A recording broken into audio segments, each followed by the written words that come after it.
From the moment he set eyes on her, he was obsessed.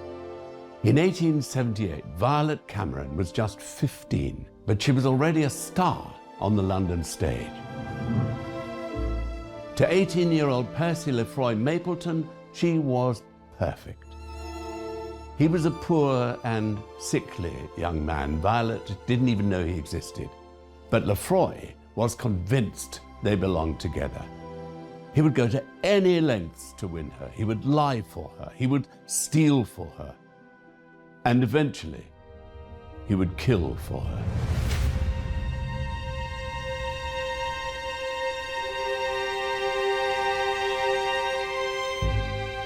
This is a man who lives so much in a fantasy world that he has virtually no sense of reality until it's too late. He's the eternal schoolboy. It's all fantasy and wish fulfillment. He creates a whole fictitious romance. He had a sense of being invisible, perhaps, as he was growing up, and a need to make something of himself.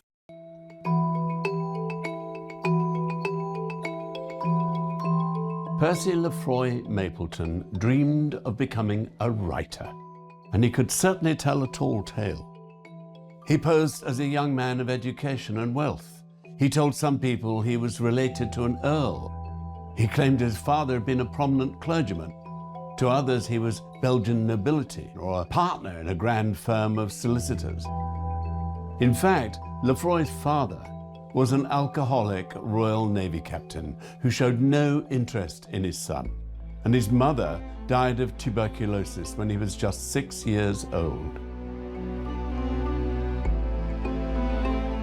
He was sent to live with an aunt and his two cousins, and there he was brought up for the next 14 years. His chest was weak, his health was weak, so he was always a concern to his family in a way that ensured that the consequences of his actions don't seem to have been brought home to him as part of his growing up.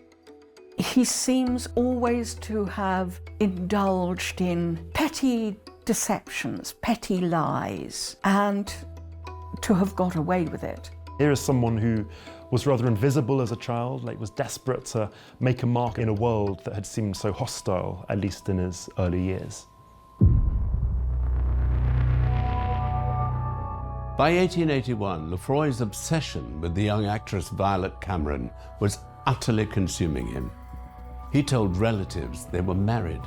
He haunted the theatres where she performed, and he even found out where she lived and followed her when she went out.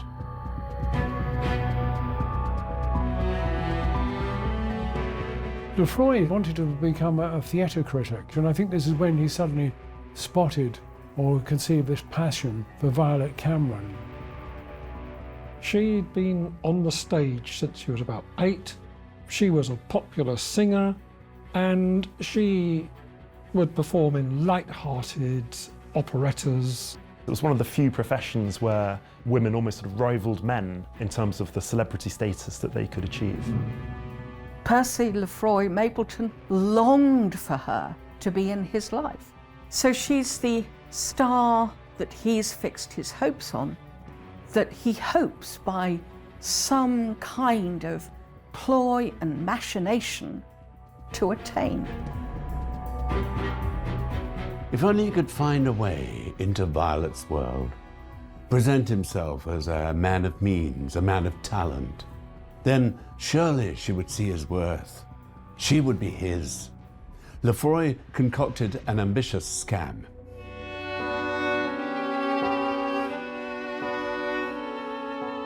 In March 1881, he wrote to theatre newspaper The Era. In his letter, Lefroy announced the existence of an unpublished comic opera written by Jacques Offenbach.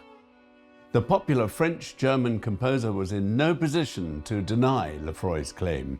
He had conveniently died the previous year. Lefroy used the fake opera as bait. He weaseled his way into a friendship with the Welsh tenor and theatre manager Henry Bracy. Lefroy promised Bracy exclusive rights to the opera and set about finding a composer to counterfeit the work. But then In May 1881, Lefroy heard a sickening rumor. Violet, his Violet, was engaged.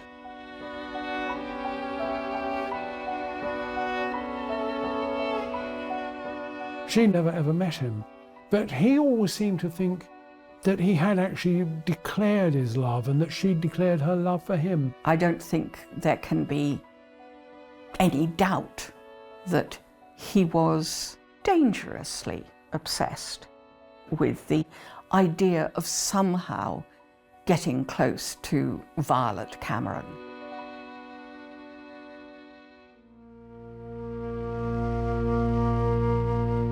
Lefroy kept to his room by day. At night, he wandered the streets in a fog of jealousy and rage. Then he changed his plans. Lefroy told the tenor, Henry Bracy, that his wealthy benefactor had died. The Offenbach manuscript had been left to Lefroy, as well as £1,000 a year, and that would rise to £10,000 should Lefroy marry. He was convinced that Bracy could introduce him to Violet, and she would have no excuse to turn him down. There was just one problem. Lefroy could pose as a rich man. He fancied that he had the manners and the bearing, but he couldn't write an opera. He found a composer to forge it, but the man wanted £50. £50 Lefroy didn't have.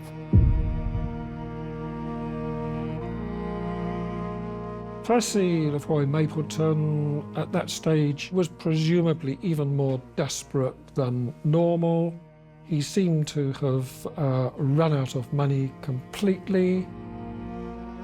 He's put himself in a position where he needs to pay £50 to a composer if he's going to be able to produce anything, to be able to carry through his scheme, at least to meet Violet, even if it never gets staged. He's got money owing, he's got goods in pawn, and he has absolutely no legitimate income.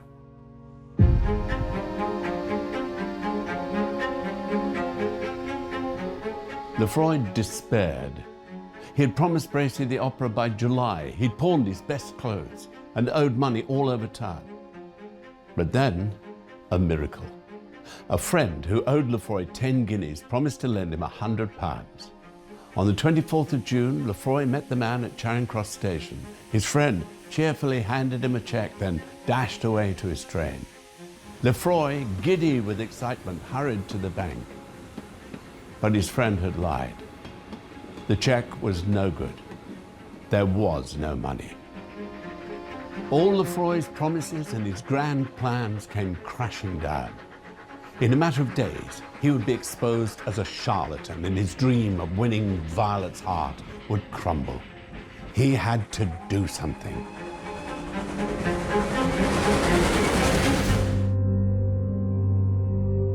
On Monday the 27th of June, 1881, Percy Lefroy Mapleton woke late. He lived with his cousin Annie and her family in the town of Wallington, South London. He told them he worked as a journalist for the Era newspaper, but that was just another lie. His days were spent obsessing over the young actress Violet Cameron and scheming up ways to win her heart. Lefroy was desperate for money. His debts were growing. His opera scam was about to fall apart. But that Monday, he swore, was the day he would fix all that.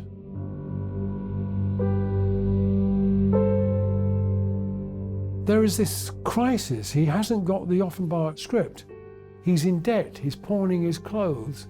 He is a desperate man. He thought somehow or other in his mind, perhaps, that if he could steal some money by some means or other, then his problems would be solved and he would move on to realise his ambitions. I think it's a measure of just how deep his obsession was, that he doesn't seem to look beyond a desperate scheme to acquire money.